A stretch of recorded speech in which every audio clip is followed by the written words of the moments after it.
Decentralized finance is huge. It's gigantic. It really is one of the main reasons why crypto is so great.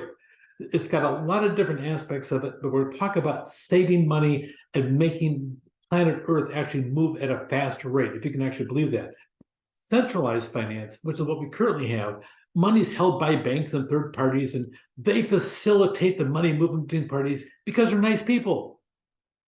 I forgot. They charge fees for their services. Yes, they charge for all that. They charge for your checking account. Oh, but maybe you got over the $5,000 minimum balance, but they're using your $5,000 to invest and make money off of you. So yeah, okay. So they're not charging fees. They're just taking your money and using it to collect money off other people. Okay. So the credit card charge starts with the merchant. They move to an acquiring bank. Forwards the card details, a credit card network. Well, it goes on and on. A merchant, they take a credit card.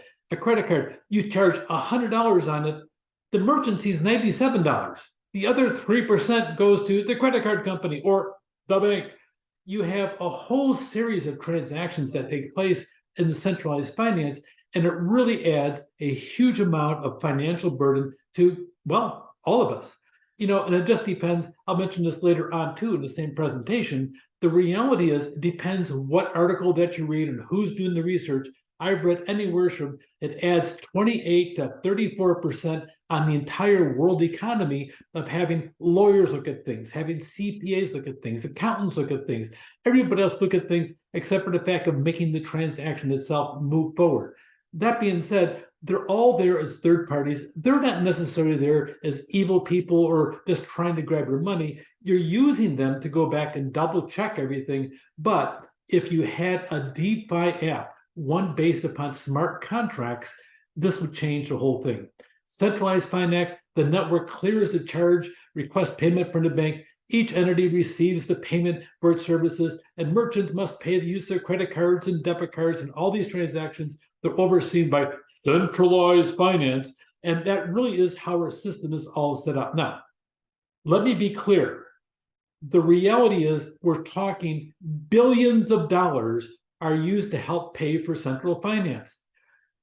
Cryptocurrency comes along, this unregulated, monstrous thing that nobody understands clearly, that's going to push the power down to the individual rather than the banks being in charge, rather than the lawyers being in charge, rather than the CPAs being in charge. Do not think for 1 minute that they will go quietly into the night and let crypto or DeFi come and change everything. No, they're not. They're going to squeak. They're going to squawk. They're going to say, we want our money. Check those people now. We can't trust them. Just because it's written somewhere in computer code doesn't mean it's right. You'll hear all kinds of things. You'll hear massive regulations coming out. We need to tame this wild frontier. You'll hear all of that. And you know what? Some of it's probably true. Some of it's a matter of protecting their own personal turf and making certain that they have their funds taken care of. So study the issue, but really we're going to talk about this DeFi aspect of it, the decentralized finance, and you'll see there's a lot of benefits to it. Decentralized finance eliminates fees that banks and other companies charge for their services. Individuals hold money in a secure digital wallet, transfer funds in minutes, and anyone with an internet connection can use DeFi or decentralized finance. So you got your phone, you pull your phone out, there's your money in your crypto wallet, click, click, click, you transfer the money to so-and-so, it's done. The transfer is there. There's no credit card fee, no anything else, just the transfer that's sitting right there. Pretty fast. Decentralized finance eliminates intermediaries by allowing people, merchant, banks, and businesses to conduct financial transactions through new technology, peer-to-peer financial networks. You got to pay your neighbor something. Yo, how you doing? What's your number? Click, click, boom. And the money's right there. It works better than Venmo because Venmo is a third-party verification and they get a fee. Okay, so the DeFi uses security protocols, connectivity, software, and hardware advances to our benefit in today's society with our technology.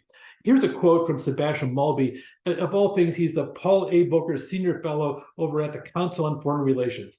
Here's a quote. You can imagine a new kind of financial system being constructed out of blockchain-based tokens that have advantages over the old centralized kinds of money. You trust the code and you trust the blockchain and the decentralized ledger. It's a new way of organizing finance. That strikes terror into the hearts of all those people making that extra money for managing transactions, rightly or wrongly. That is their turf, that is their bread and butter, so to speak. And all of a sudden, DeFi becomes their arch enemy. DeFi aims to offer people access to financial services, borrowing, lending, trading without the need for legislative institutions such as bank and brokerage. Smart contracts replace the 28% plus fees that automatically execute transactions when certain conditions are met. It's a big deal. All of a sudden now we'll be injecting a massive amount of capital, almost a third of it from that we currently charge for services, back into the economy.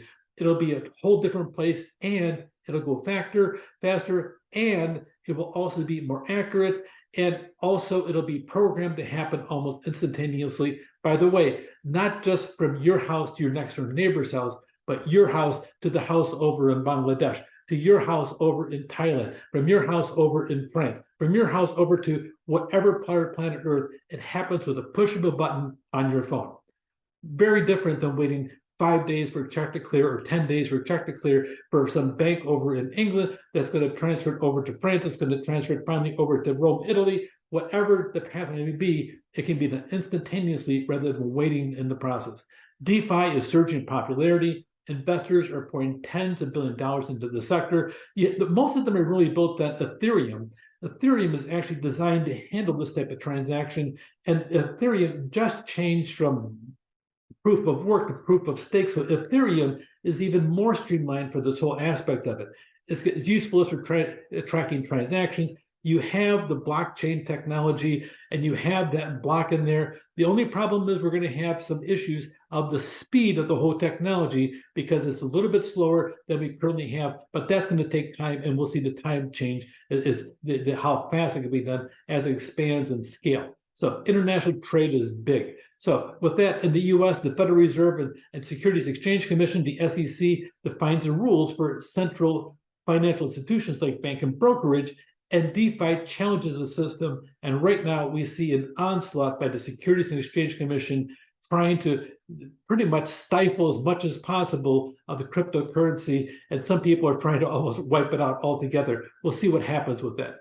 Wherever there's an internet connection, individuals can lend, trade, and borrow using software on an open system that anybody can see. You can track it and verify it on the distributed financial database and that distributed ledger, and you have a consensus mechanism, and then it's carved right into the actual fundamental parts of the blockchain itself, and then built things on top of it. It really is an excellent system. Eliminates the need for that central finance model, enables everybody, regardless who or where they are, to sit down there and transfer money for a need that they view, that they perceive, not having a third party making that determination, including the government. DeFi, centralized finance, can take over many existing functions for those who transact business through central finance, and they may not like it. Pay attention to that aspect of it.